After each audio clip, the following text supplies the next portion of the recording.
इतिहास गवाह है, रावण को राम ने नहीं मारा, कुंभकर्ण को भी राम ने नहीं सुलाया, लेकिन रामायण का एक ऐसा अध्याय भी है जिसे जानबूझकर छिपाया गया। एक ऐसा दानव जिसके पास महादेव का वो अस्त्र था जो अगर चल जाता तो न राम बचते न लक्ष्मण। एक ऐसा वध कि युद्ध के मैदान में नहीं बल्कि एक धोखे और समय की चाल से मुमकिन हुआ। आखिर क्यों भगवान राम ने इस असुर के सामने जाने से मना कर दिया और क्या था उस अस्त्र का काला सच? दिल थाम लीजिए क्योंकि आज खुलेगा लवणासुर की मौत का सबसे गहरा राज। लवणासुर कोई साधारण राक्षस नहीं था, वह रावण का भांजा था, रावण की बहन कुंभनीसी और मधु दैत्य का पुत्र। लेकिन उसके जन्म के समय जो हुआ उसने देवताओं की नींद उड़ा दी। जिस क्षण उसने अब पहली बार आंखें खोली, मथुरा की धरती से खून निकलने लगा। ऋषियों ने कांपते हुए कहा था यह बालक मृत्यु का पर्याय बनेगा और इसकी शक्ति का स्रोत स्वयं काल के स्वामी महादेव होंगे। महादेव का वो विनाशकारी उपहार लवणासुर के पिता मधु दैत्य ने शिव की घोर तपस्या करके पाई थी। शिव ने प्रसन्न होकर उसे एक दिव्य त्रिशूल दिया। महादेव ने वचन दिया जब तक यह त्रिशूल तुम्हारे पास है त्रिलोक की कोई भी शक्ति, देव दानव या स्वयं ईश्वर भी तुम्हें पराजित नहीं कर पाएंगे। मधु की मृत्यु के बाद वह त्रिशूल लवणासुर के हाथ लगा, लेकिन लवणासुर ने उसे भक्ति नहीं बल्कि भय का प्रतीक बना दिया। वह अजय बन चुका था क्योंकि उसके हाथ में साक्षात महादेव की शक्ति थी। राम का इनकार और शत्रुघ्न का चुनाव क्यों हुआ?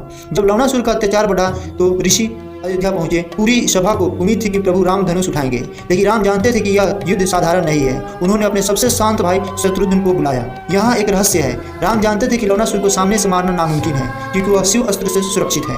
शत्रुघ्न को भेजने के पीछे राम की एक गुप्त रणनीति थी जो लवणासुर की एक छोटी सी आदत पर टिकी थी। वो एक कमजोर लम्हा। लवणासुर का एक नियम था, वह जब भी शिकार पर जाता या भोजन करता तो महादेव के उस त्रिशूल को अपने महल के गर्भगृह में रखकर जाता था। उसे अहंकार था कि कोई उसके महल की चौखट लांघने की हिम्मत नहीं करेगा। शत्रुघ्न ने कई दिनों तक छिपकर उसका पीछा किया। उन्होंने देखा कि दोपहर के समय जब लवणासुर निहत्था होता है तभी वह एक साधारण मांस का पुतला होता है। अंतिम युद्ध जब मौत सामने खड़ी थी, युद्ध तब शुरू हुआ जब लवणासुर शिकार करके लौट रहा था। शत्रुघ्न महल के द्वार पर खड़े थे। लवणासुर जोर से हंसा और जैसे ही उसने त्रिशूल लांघने के लिए अंदर कदम बढ़ाना चाहा, शत्रुघ्न ने रास्ता रोक लिया। वह युद्ध कोई साधारण तलवारबाजी नहीं थी। लवणासुर बिना अस्त्र के भी पहाड़ जैसी शक्तिशाली था। उसने बड़े बड़े वृक्ष उखाड़कर शत्रुघ्न पर फेंके। धूल का बौंडर उठा, आसमान काला पड़ गया। लवणासुर पागलों की तरह महल की ओर भाग रहा था। उसे बस एक बार उस त्रिशूल को छूना था। अगर वह उसे छू लेता तो अगले ही पल शत्रुघ्न की राख उड़ रही होती।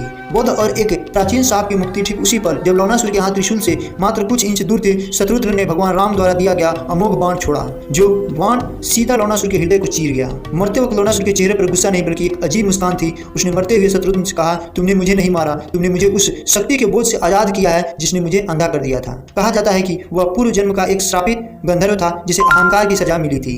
निष्कर्ष, जो कोई नहीं बताता, लवणासुर की कहानी हमें डराती नहीं बल्कि सिखाती है। वो हमें बताती है कि शक्ति अगर बिना भक्ति और विवेक के आ जाए तो वो वरदान नहीं बल्कि इंसान का सबसे बड़ा वधशाला बन जाती है। महादेव का त्रिशूल आज भी कहीं छिपा है, इंतजार में कि कोई फिर से उसे उठाने की भूल ना करे। क्या आपको लगता है कि शत्रुघ्न ने उसे धोखे से मारा या वो धर्म की जीत थी?